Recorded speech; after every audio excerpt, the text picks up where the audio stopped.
선대 기업을 이어가는 그 이야기는 사람들의 흥미를 끄는 드라마 주제죠. 회장의 아들인 것을 숨기고 일반 사원들과 함께 회사 생활을 하다가 나중에 알고 보니까 회장님 아들, 기업을 승계받을 분, 이게 밝혀집니다. 그러면서 갈등과 음모도 있고, 아들은 아버지가 일구신 기업을 이어받기 위해서 회사 경영 수업을 착실히 받고 회사가 이 아들의 경영으로 이렇게 넘어가는 과정에서 이런저런 이야기들이 이 드라마의 많은 주제가 됩니다.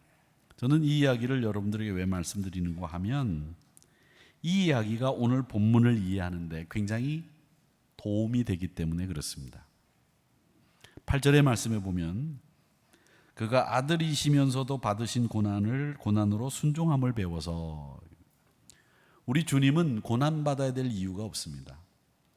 회장의 아드님은 사실은 평사원들과 같이 경영 밑바닥까지 내려가서 허드렛 일 할 이유 없습니다.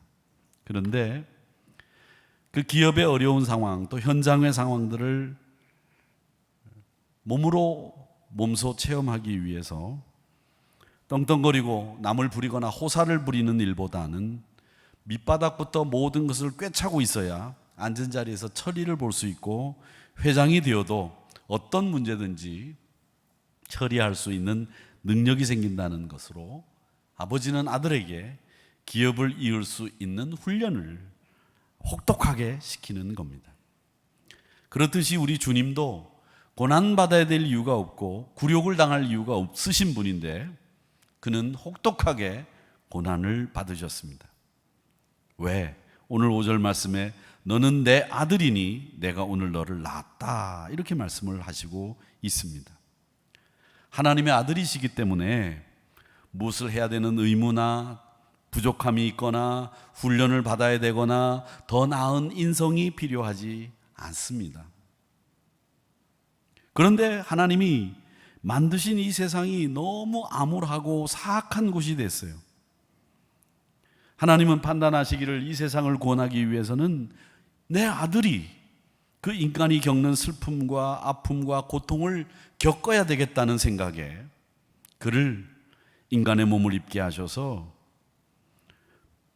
회장이 평사원들과 같이 생활할 수 있도록 만드는 것처럼 우리 주님은 아들이신 예수 그리스도를 인간의 고통을 이해할 수 있는 자리로 내려보내셨습니다. 그렇게 해서 그 고난과 고통을 다 오롯이 한 몸으로 받아내시면서 어떻게 되셨느냐? 9절 말씀에 보니까 이렇게 얘기합니다. 온전하게 되셨은즉 자기에게 순종하는 모든 자에게 영원한 구원의 근원이 되셨다. 고통의 밑바닥을 맛보시고 온전하게 되신 우리 주님이 지혜가 인격이 온전하지 못했다라는 얘기가 아니라 완벽하게 온전하신 우리 주님이 이제 인간의 경험과 인간의 고통, 슬픔 다 이해하시고 그걸 맛보셨다는 이야기로 온전하게 되셨다, 이렇게 말씀하고 있습니다. 철저하게 아버지 하나님의 뜻에 순종하시는 모습을 통해서 그가 아들임을 보여주셨다는 거죠.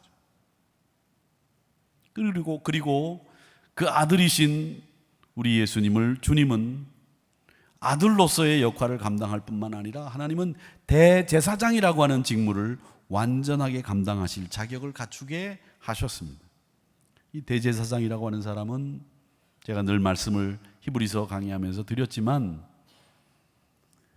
하나님 앞에 모든 제사장, 모든 인간을 대신해서 죄를 용서해 달라고 들어가 하나님 앞에 간구하는 사람을 대제사장이라고 하는데, 그 간구하는 행동을 가리켜서 우리는 신앙적인 용어로 중보라고 합니다. 우리를 위해서 하나님께 빌고 또 빌면서 우리 죄를 위해 용서를 구하시는 분이고 우리에게 은혜를 베풀어 달라고 하소연하시는 분이 우리 주님이시다라는 거죠. 그분을 향해서 하나님은 너는 내 아들이다, 내가 너를 낳았다, 이렇게 선언하고 계시는 겁니다. 이 5장 5절 말씀은 사실은 시편 2편 7절의 말씀을 구약 성경의 내용을 인용한 거예요. 7절 한번 2편 7절 시편 읽어보겠습니다. 시작. 내가 여호와의 명령을 전하노라. 여호와께서 내게 이르시되 너는 내 아들이라. 오늘 내가 너를 낳았도다.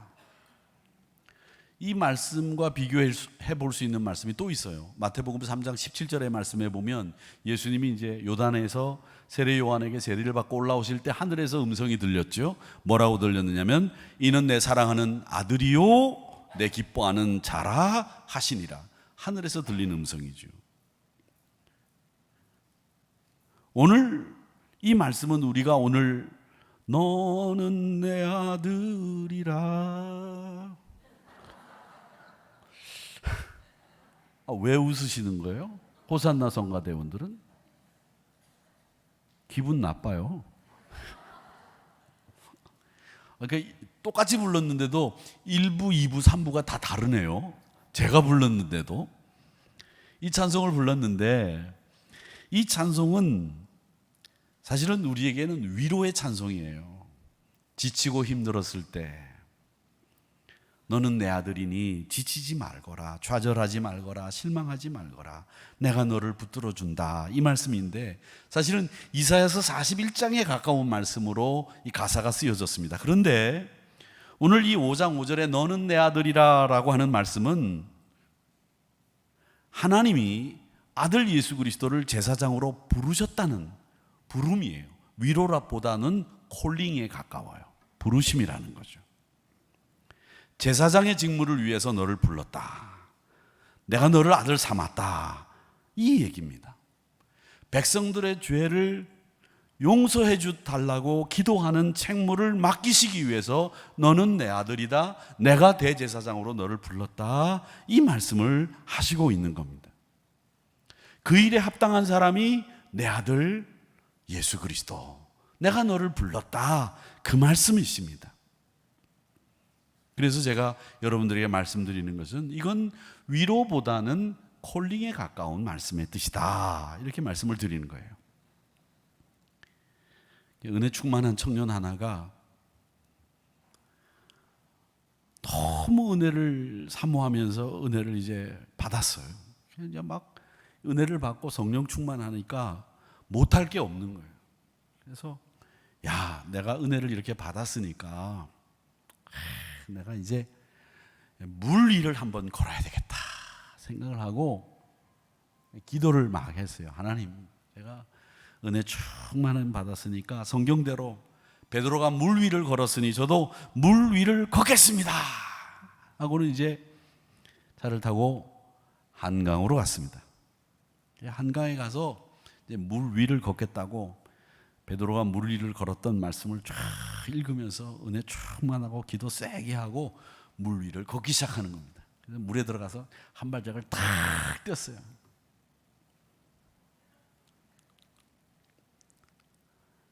걸었으면 얼마나 좋겠어요. 걸었으면 제가 이 얘기를 안 하죠. 빠졌어요. 실망을 했어요. 내가 이렇게 은혜 충만하고 내가 생각할 땐 베드로보다 내가 더 믿음이 좋은 것 같은데 내가 왜 물 위를 베드로로 걸었는데 난 못 걷지? 다시 또 기도 막 하고 물 위를 또 걸었어요. 빠졌죠 뭐. 또 빠졌어요. 그래가지고 이 친구가 실망을 했어요. 내가 이렇게 은혜 충만하고 믿음이 확고한데 물 위를 걷다가 또 빠지는 걸 보니까 이건 물 위를 걸은 베드로가 이건 거짓말을 한 거나 이게 잘못된 거다. 그래서 이제 목사님을 찾아가서 하소연하기로 하고 목사를 찾아갔어요. 저를 찾아오지는 않았습니다. 찾아가서 따졌어요. 목사님, 베드로는 물 위를 걸었는데 왜 저는 물 위를 못 걷습니까? 제가 베드로보다 믿음이 더 좋은 것 같은데 어떻게 된 일입니까? 그렇게 따졌어요.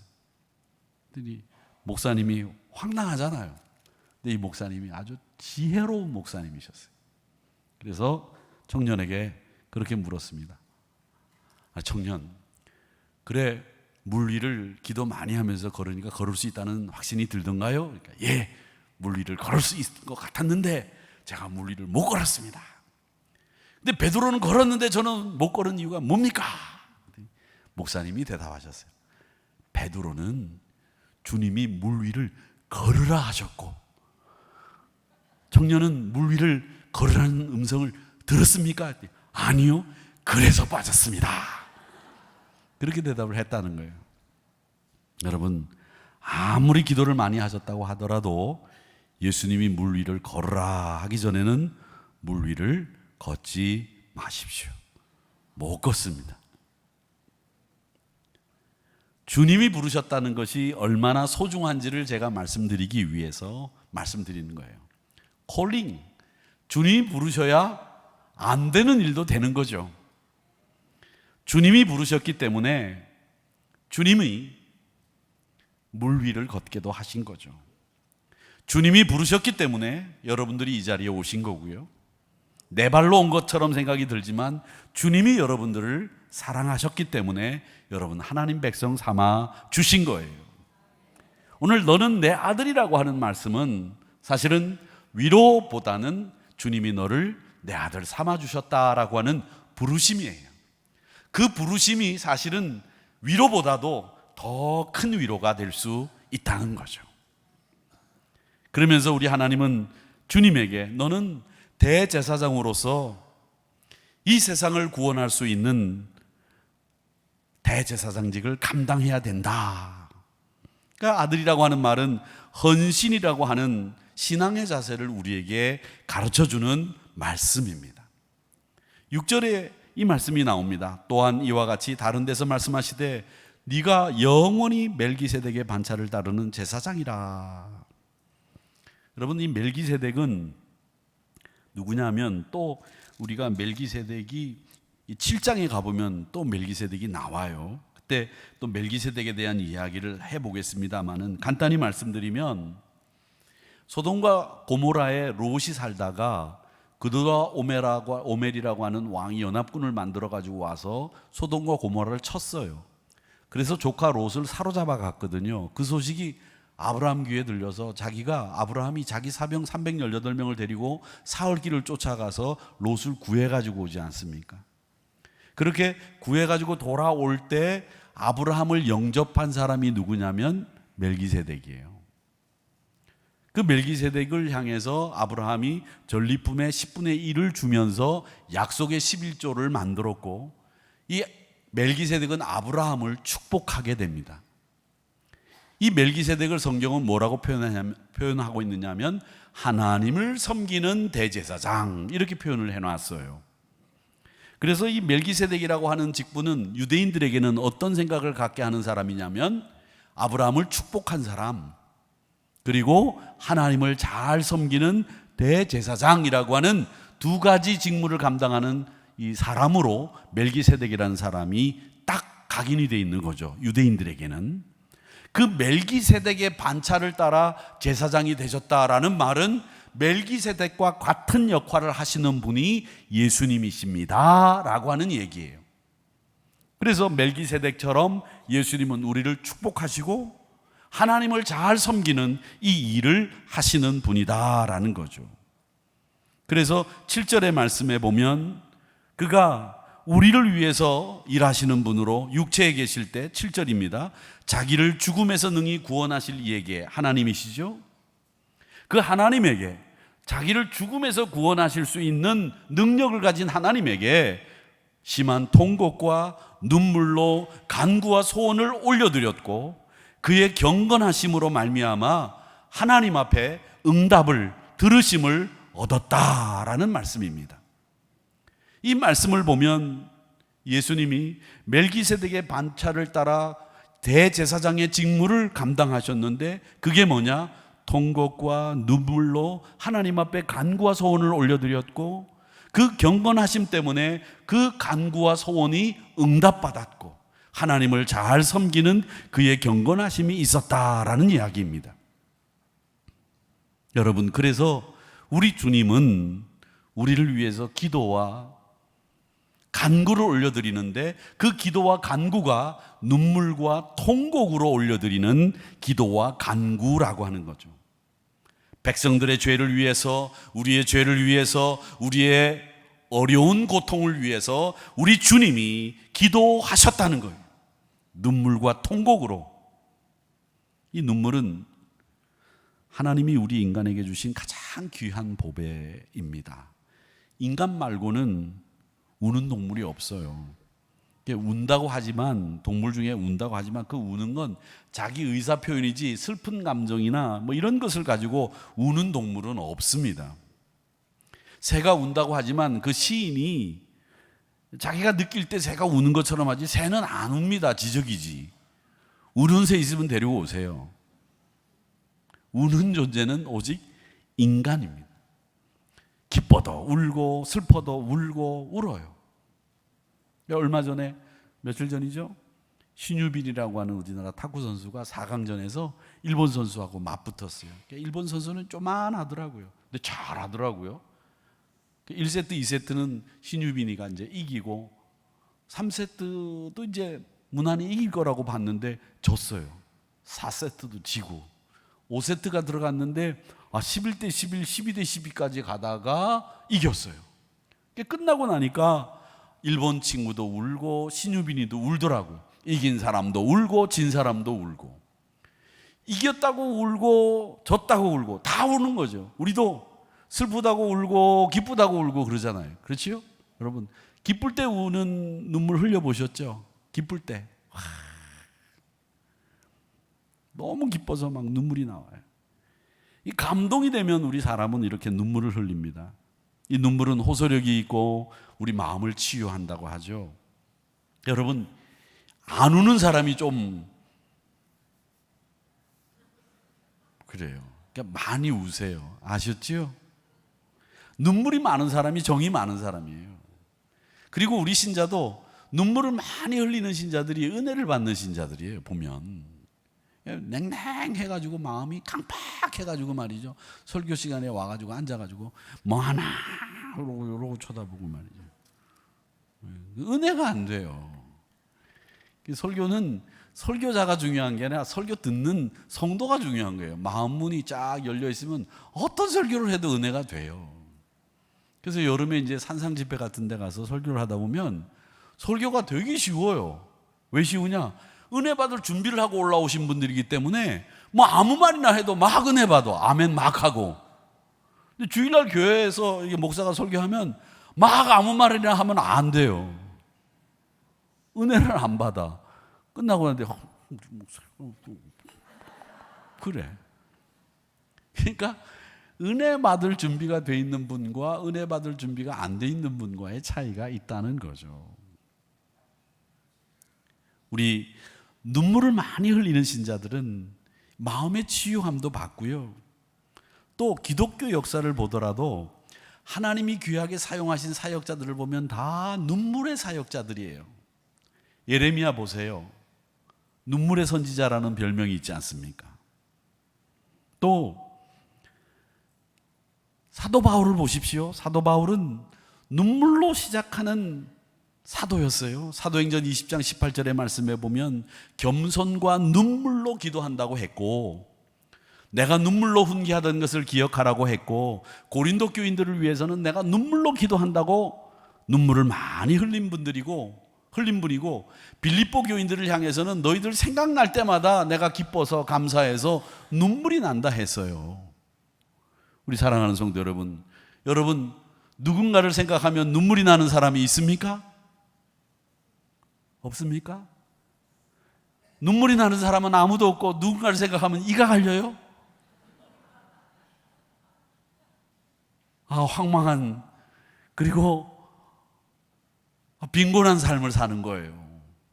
누구를 생각하면 눈물이 나고, 누구를 생각하면 감사가 떠오르고, 누구를 생각하면 늘 흐뭇한 미소가 지어지는 그런 분들이 여러분 주변에 많아지기를 바랍니다. 근데 요즘 우리는 너무 이렇게 삭막하게 살고 있잖아요. 마음이 그냥 삭막해가지고, 삭막하니까 제가 책방에 지난주 일날 더워가지고 2번 가봤는데, 책방에 가보니까 맨 책들이 다 뭐냐, 위로, 뭐 낙심, 뭐 이런 얘기들을 많이 써놨더라고요. 그래서 제가 책을 2권 샀는데 한 권이 뭐냐면 불안이 느껴질 때, 이런 책을 샀어요. 그런데 이 책을 샀는데 또 또 우리 권사님 중에 한 분이 책을 선물해 주셨는데, 뭔 책을 선물해 주셨냐면 지옥이라고 느껴질 때, 이런 책을 선물해 주셔가지고 제가 요즘 이 지옥이라고 하는 책과 위로라고 하는 것을 지금 방황하면서 책을 읽고 있습니다. 근데 그만큼 사람들이 많이 마음이 피폐해져 있다는 거예요. 마음들이, 눈물이 사라지고 다 분노로, 다 그냥 칼날 같은 마음을, 송곳 같은 마음을 마음속에 품고 살다 보니까 온통 세상이 그냥 시끄러운 얘기들 뿐이에요. 따뜻한 이런 이야기들이 별로 없어요. 근데 사도 바울은 십자가의 사랑을 잊어버리고 믿음으로 살지 못하는 성도들을 위해서 눈물 흘리며 기도했습니다. 주님 역시 그랬어요. 겟세마네 동산에서 땀방울이 핏방울이 되도록 기도하셨다고 했는데, 이 땀방울이 핏방울이 어떻게 되겠습니까? 이 말은 눈물로 기도하셨다는 거예요. 우리를 위해서. 근데 우리 주님이 여러분을 위해서 눈물로, 통곡으로 기도하시는 아들이신 대제사장이 되셨다는 거예요.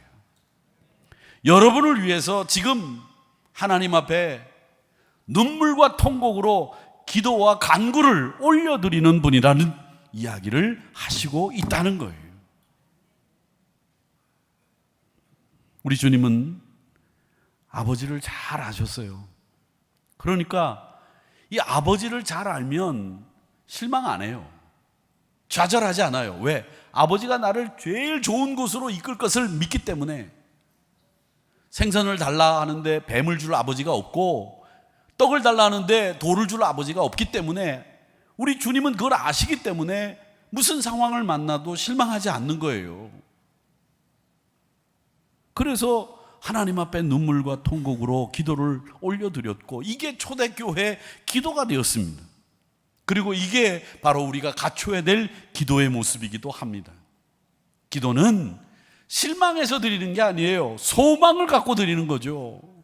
기대를 가지고 기도하는 거죠. 좌절해서 기도하는 게 아니에요.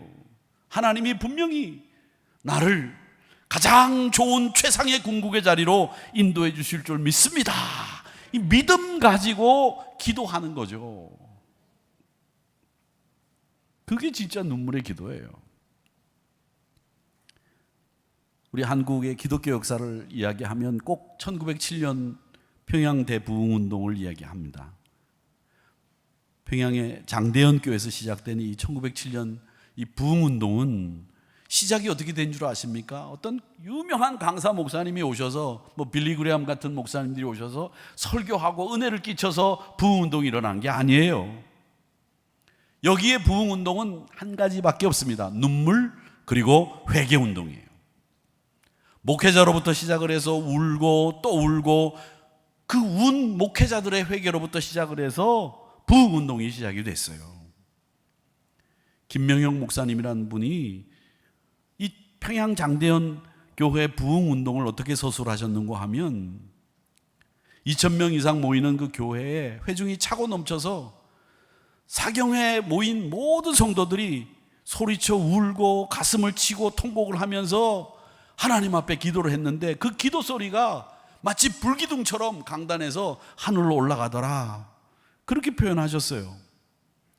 그때 설교를 누가 하셨는가 하면 나중에 목사님이 된 길선주 장로님이 설교를 하셨는데, 설교 제목이 이상한 귀빈과 개의한 주인이에요.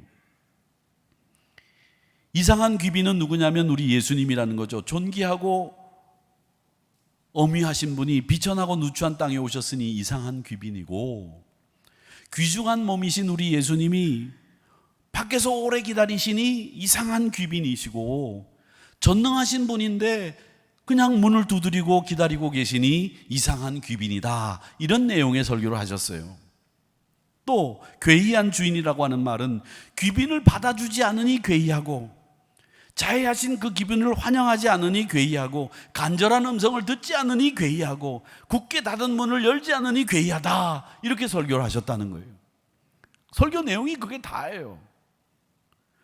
그러면서 길선주 장로님이 문을 열어라, 그리고 그분을 영접해라, 이렇게 준엄하게 외쳤는데 그 기도에 많은 사람들이 은혜를 받고 통에 자복하게 됐다는 거죠.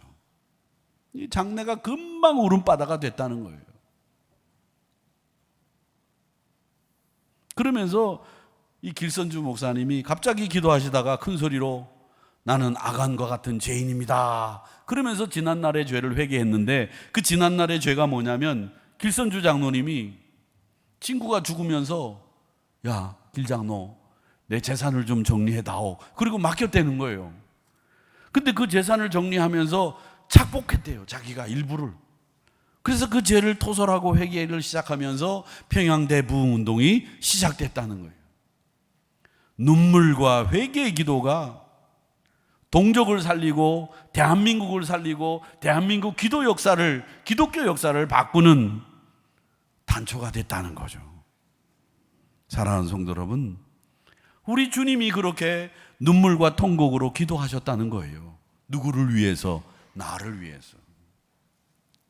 우리를 위해서 눈물과 통곡으로 기도하시는 주님 계시다는 거 기억하시면서 눈물로 시작된 우리의 기도가 하늘 보좌를 움직인다는 것도 기억하시면서 여러분, 대제사장이신 아들 예수가 우리를 위해서 기도하시는데 그냥 기도하시지 않고 눈물과 통곡으로 우리를 위해 기도하신다는 사실을 기억하시면서 그 기도를 본받으시고 그 음성을 듣거든 그 음성 앞에 순종하는 저와 여러분이 되시기를 주님의 이름으로 축복합니다.